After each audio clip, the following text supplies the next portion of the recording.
দিল্লি বিস্ফোরণে যখন সারা ভারতবর্ষে রেড অ্যালার্ট জারি হয়েছে, সেই জায়গায় দাঁড়িয়ে আমেদাবাদের, যেটা সূত্র মারফত জানা যাচ্ছে, আমেদাবাদের কোনো এক সন্ত্রাসবাদী কার্যকলাপের সঙ্গে যুক্ত এই দিনহাটার আরিফ হোসেন।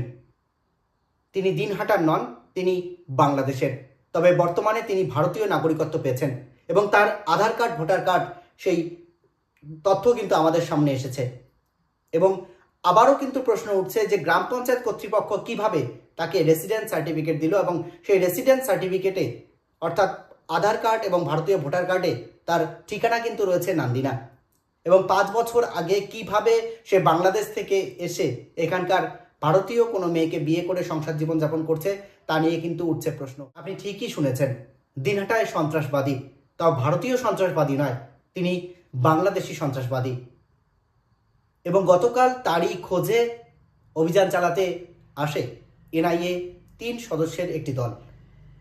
জানা গেছে গত 5 বছর আগে তিনি দিনহাটা নয়ারহাট এলাকায় আসেন বাংলাদেশ থেকে। এরপরই এখানকার স্থানীয় একটি মেয়েকে বিয়ে করে সংসার জীবনযাপন করছেন সেই বাংলাদেশি সন্ত্রাসবাদী আরিফ হোসেন। অর্থাৎ এনআইএ দাবি করছে তিনি সন্ত্রাসবাদী কার্যকলাপের সঙ্গে যুক্ত এবং 2023 সালের একটি কোনো সন্ত্রাসবাদী হামলার ঘটনায় সেই আরিফ সরাসরিভাবেই যুক্ত রয়েছে, এমনটাই দাবি করে গতকাল ভোরবেলা হঠাৎ করে দিনহাটার নয়ারহাট নান্দিনায় এনআইএর 3 সদস্যের দল তার বাড়িতে হানা দেয়, অর্থাৎ যে শ্বশুর বাড়িতেই সে ছিল।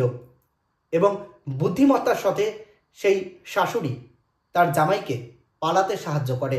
এর ফলেই কিন্তু এনআইএ সদস্যদের কাছে গ্রেপ্তার হয় না সেই আরিফ হোসেন। যেটি সত্য সেইটাই জামাই বাড়ি তো ছবি দেখবা নাকছি, তো দেখো তো আরিফকে চেনেন তো আমরা ফির করি মানে না আমি চিনি না তো এলা অমনে ফিরে আমরা ঘুরিল আমি অমনি যে পিছন পাশে দরজা খুলে জামা পার করে দিল, তোমরা যাও, তারপরে কি হয় মেয়েরা দেখিনি। পরে জামাই ওদি গেল, পরে ফির ও গেল কায়লা রিপোর্টার আল্লাহ রসুল জানে তাই কবান যে ঘুরিয়ে আসলেন কি ওই বাড়িটাই হয়, ওই ইসরায়েলের বাড়ি, ওইটাই বাড়িয়ে হয়। ওকে ঘুরিয়ে আসিয়ে আমার আগ্নেত কি জাগজি শুরু করে দিল। হ্যাঁ মিথ্যে কথা বলছেন কেন, আমি কেন বলবো না, আমার আসামি বাড়িতে আছে, আমি পার করবো, তারপরে আমার সত্য কথা বলছি তাতে ক্ষতি কিশোর এমন করে যখন বললাম তখন কিন্তু আবার করলাম, শোনো আমরা মহিলা বাড়ির পুরুষ নাই, বেশি চিল্লি হাল্লা করেন না, কি আছে কি নিবের দরকার হয় নেও, চলে যাও, সগি আছে আসামি পানে, আসামির ডকুমেন্ট সগি আছে, সব কিছু নেও, তাতে কোনো নাই।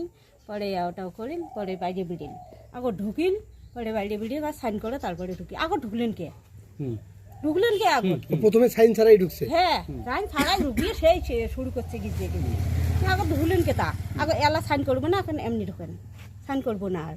তারপরে সেই একেবারে নাগে দিল, দেখবি তো ঘর বলে শ্বাস করে। হিন্দি দিয়ে বলছে না বাংলা? হিন্দি দিয়ে বলছে, কোনোদিন বাংলা পড়ে তেলে ফির না বোঝং। ম্যাডাম একটা ছিল, ওইটা ফির মহিলা পুলিশ ছিল, ওইটা ফির জিজ্ঞেস করবো, তো ফির ভাঙি দেয়। তারপরে এলাও সই দিলাম, তখন তো আমি কেমন বলে কে আসছেন, বাংলাদেশে তো মেলা থাকে, এরাই তো বাংলাদেশি নয়। কি বাংলাদেশি? হ্যাঁ কি বাংলাদেশি? হ্যাঁ